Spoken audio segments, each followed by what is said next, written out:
Alright, alright. I know you're still here, yeah. I know you're still near. Huh.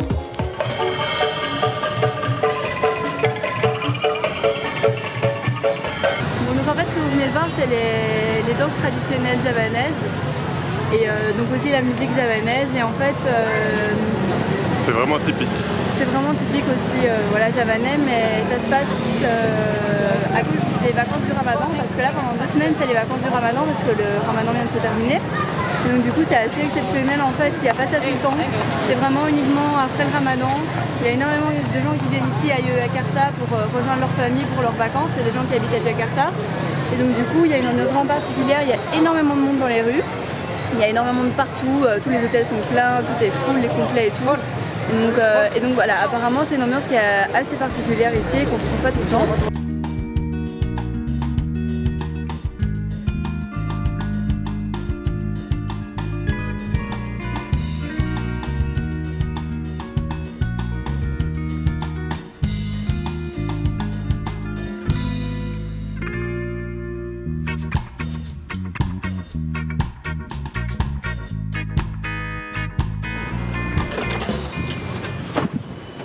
Salut, on se casse, on retourne en Belgique. Voilà, ça c'était notre petite cabane pour la nuit. On a vachement bien dormi. Du coup aujourd'hui on s'en va directement pour le volcan Ijen, un endroit où des hommes vont chercher le soufre dans le volcan et ils travaillent vraiment pour... C'est les porteurs de soufre, ils vont dans le centre du cratère et puis sur un bâton en bois et deux seaux comme ça, ils portent du soufre. Ça pue, c'est hyper toxique, c'est mauvais pour la santé, c'est lourd et ils sont payés, on va dire, peut-être moins de 50 cents le kilo. Ouais. Donc voilà, et mauvaises conditions. Et donc voilà, en fait apparemment si on le fait la nuit, eh ben, il y a moyen de voir des espèces de flammes bleues du volcan. Et apparemment c'est vraiment extraordinaire à aller voir, c'est vraiment magnifique et magique. Donc du coup voilà, seulement on ne sait pas trop comment aller jusque là-bas. On nous a dit qu'il y avait un bus direct, on nous a dit qu'il y avait un train direct mais il n'y a plus de place. Donc là on va aller jusqu'au soi-disant bus direct, on va voir s'il y a vraiment un bus ou pas. Parce que voilà, apparemment il y a 7 heures de bus. Et puis voilà, si on arrive cet après-midi, eh ben, peut-être qu'on le fera du coup cette nuit parce qu'il faut partir à 1h du matin pour aller jusqu'en haut du volcan. On est à Banyuwangi, hier on a fait tout le trajet depuis Malang jusqu'ici pour venir à Banyuwangi et c'était à peu près horrible en fait.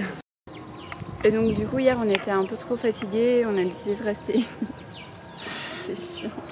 On a décidé de rester une nuit de plus pour pouvoir faire le volcan Ijen cette nuit. Putain Loulou, tu m'emmènes.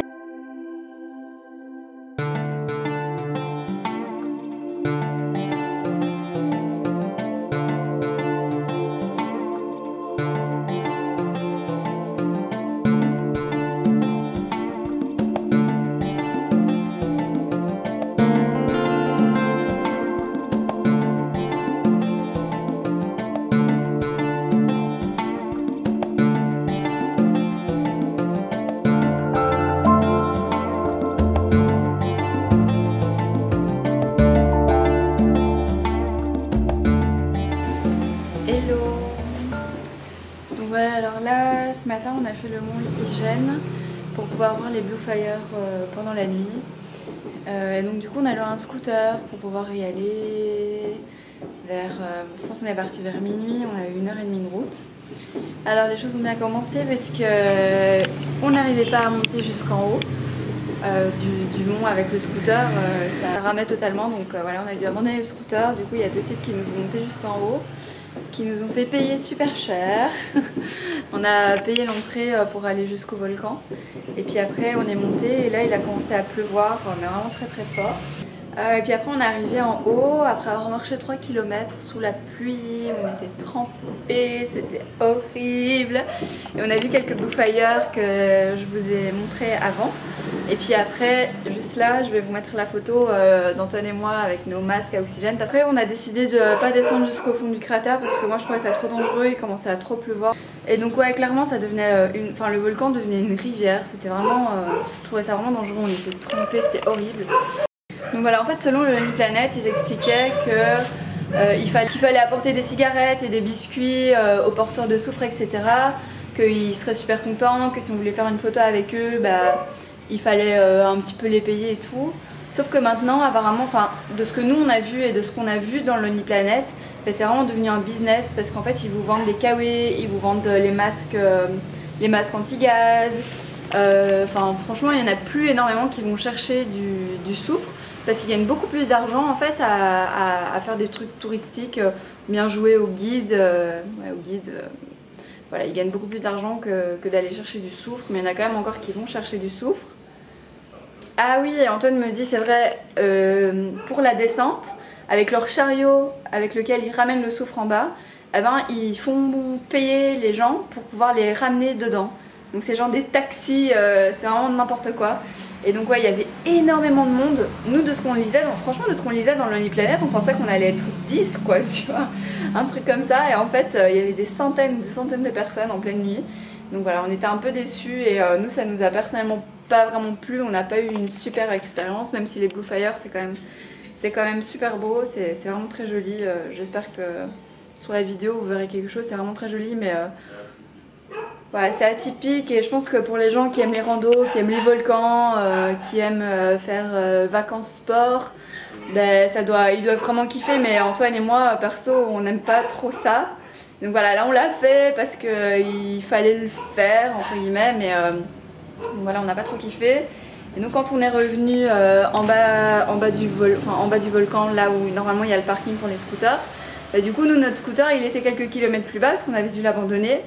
Et du coup il était genre 4 h du matin et on a dû trouver encore quelqu'un pour nous amener. Finalement on a réussi à redescendre pour pas trop cher, on a un peu négocié, on n'a pas laissé le choix au type en fait.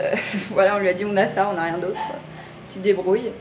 Et donc du coup après on est arrivé à l'auberge, on a dormi encore un petit peu. En fait là tout à l'heure on a pris le bateau parce qu'on était sur l'île de Java, on était tout au bout de l'île de Java. On a pris le bus, pardon, et c'est un bus en fait qui monte sur le ferry. Et après le bus, il vous amène jusqu'à pas très loin de la plus grosse ville touristique à Bali, parce que voilà, on est arrivé à Bali. Et là on a eu une très très mauvaise expérience. Alors je vais vous expliquer le plus brièvement possible parce qu'on était vraiment hyper énervés. J'ai bougé, c'est un petit peu plus facile pour moi de parler ici. Donc en fait le truc c'est qu'on a pris ce bus et à la base le type il nous a dit c'est 100 000 roupies. C'est genre 7 euros, 8 euros ou un truc comme ça, entre 6 et 8, bref on va dire. Sauf que les locaux ils payent 40 000 roupies. Donc nous on a dit qu'on n'était pas d'accord et qu'on voulait payer 40 000 roupies comme tout le monde. Seulement dans les transports en Indonésie, pour vous arnaquer en fait, ils vous demandent de payer directement quand vous rentrez. Seulement il ne faut pas payer directement quand vous rentrez, vous payez quand vous sortez du bus et qu'on vous a bien amené à la bonne destination. Donc on a dit au type non, nous on ne veut pas payer, on paye 40 000 déjà comme tout le monde et on paye quand on est arrivé à Denpasar qui est près de Kuta, qui est un des endroits les plus touristiques de Bali. Et donc du coup le type il était un peu énervé mais il a dit ok et on est rentré en fait avec 2 Hollandais. Heureusement qu'ils étaient là aussi ces deux-là. Et donc bref on fait la route, on fait le ferry et tout va bien. Et puis après moi j'ai ici on a acheté une petite carte pour avoir des gigas, pour avoir internet parce qu'on prend beaucoup le scooter donc voilà pour pouvoir avoir le GPS. Et donc du coup moi je regardais combien de temps il restait et le type il nous dit c'est bon c'est ici Denpasar, alors que sur mon GPS il restait au moins 40 minutes de route. Alors on descend et tout et puis après il y a une des locales qui nous avait dit non c'est 40, c'est pas 100 000 etc. Donc qui était un petit peu genre de notre côté, qui avait dit au type non tu les fais pas payer 100 000, tu les fais payer 40 000 etc. Donc elle était assez gentille et cette dame, donc moi je vois sur mon GPS, je me dis mais on n'y est pas. Et cette dame elle dit Antoine mais non on n'y est pas. Et puis après les Hollandais ils étaient partis chercher leur sac. Et le type il me fait, moi je suis dehors et le type il me fait allez maintenant tu me payes. Et en fait on est arrivé dans une station de bus, soi-disant, où il n'y avait aucun bus et il n'y avait que des minivans et quelques types en fait qui ramassaient les touristes. Et en fait l'enroule, c'est que à la base ils veulent vous faire payer 100 000 quand vous rentrez dans le bus. Et puis après ils veulent vous déposer à 40 minutes de Denpasar où vous n'avez rien d'autre que des minibus et vous allez être obligé de prendre un minibus pour que ce minibus vous amène à Denpasar et ils vont vous faire payer genre 200 ou 300 000 en plus alors que le trajet c'est 40 000 normalement. Et donc moi j'ai dit au type non c'est pas Denpasar, je sais que le bus il s'arrête pas ici, que c'est pas le terminus alors que le type m'avait dit que c'était le terminus. Et donc du coup moi j'ai dit aux Hollandais, je dis les gars c'est pas ici Denpasar, vous remettez votre sac dedans, on remonte dans le bus, c'est pas ici. Et puis il nous agrippe nos sacs, il nous agrippe les bras, il est hyper agressif et tout. Moi je lui dis tu me touches pas, moi je remonte dans le bus. Il était là ok et il y avait une 5e touriste qui était là. Et elle, ils l'ont carrément foutu dehors, ils ont fermé la porte, ils l'ont poussé, genre tu rentres pas dans le bus, c'est ici. Et en fait il y a plein de touristes qui sont à voir, il n'y a que des touristes dans cette soi-disant final station. Et ils nous disent aussi non Denpasar is closed, machin, Denpasar n'existe pas. Et donc finalement on a quand même réussi à aller jusqu'à la station Denpasar. Et puis là le truc c'est que nous on n'avait pas de change, on n'avait que 2 billets de 50 000 alors que c'était 40 000. Et donc du coup moi je dis à Antoine écoute tu lui donnes un billet de 50 000 et tu lui dis tu me rends 20 000 et je te donne le deuxième billet de 50 000. Parce que bon moi ça me dérange pas à la limite de donner 20 000 en plus, mais là le type ils ont essayé de nous arnaquer en nous demandant 100 000. Ils ont essayé de nous déposer à une mauvaise station de bus. Le type a été hyper agressif au niveau physique, etc. Avec, surtout avec l'autre fille et moi, alors qu'Antoine et l'autre mec, bah, ils ont rien fait. Genre, ils s'attaquaient à nous, quoi. Il était hyper agressif. Moi, je dis à Antoine, j'en ai rien à foutre. Même si c'est l'équivalent de même pas 1,50 €, j'en ai rien à foutre. On paye pas plus, on paye 40 000 et puis c'est tout. Donc, on arrive à la station de bus. Et puis le type, il dit non, moi, je veux 100 000. J'étais là non, enfin, il y a pas de raison. Donc les Hollandais, ils étaient avec nous et ils voulaient pas donner 100 000 non plus, ils voulaient donner bien 40 000 par personne et pas 50 000 par personne.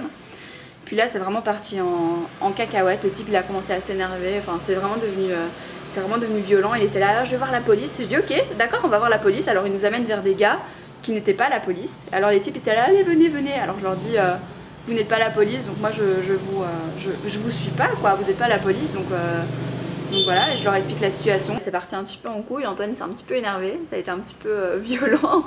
Et puis finalement les types de la station, ils ont vu que ça dégénérait, donc ils se sont dit bon, c'est bon, vous payez 100 000 pour vous 4, au lieu de 160 000. Donc nous on a dit ok, c'est bon. Et puis là on est arrivé à Bali, on a loué un Airbnb, donc on a loué une maison que je vous montrerai demain, qui est vachement chouette. On a une petite piscine, c'est un chouette endroit, mais voilà, je vous montrerai ça demain. Et puis là on va aller manger, on est un peu crevé. Antoine est malade, donc voilà. Pour l'instant on a passé une journée vraiment de merde.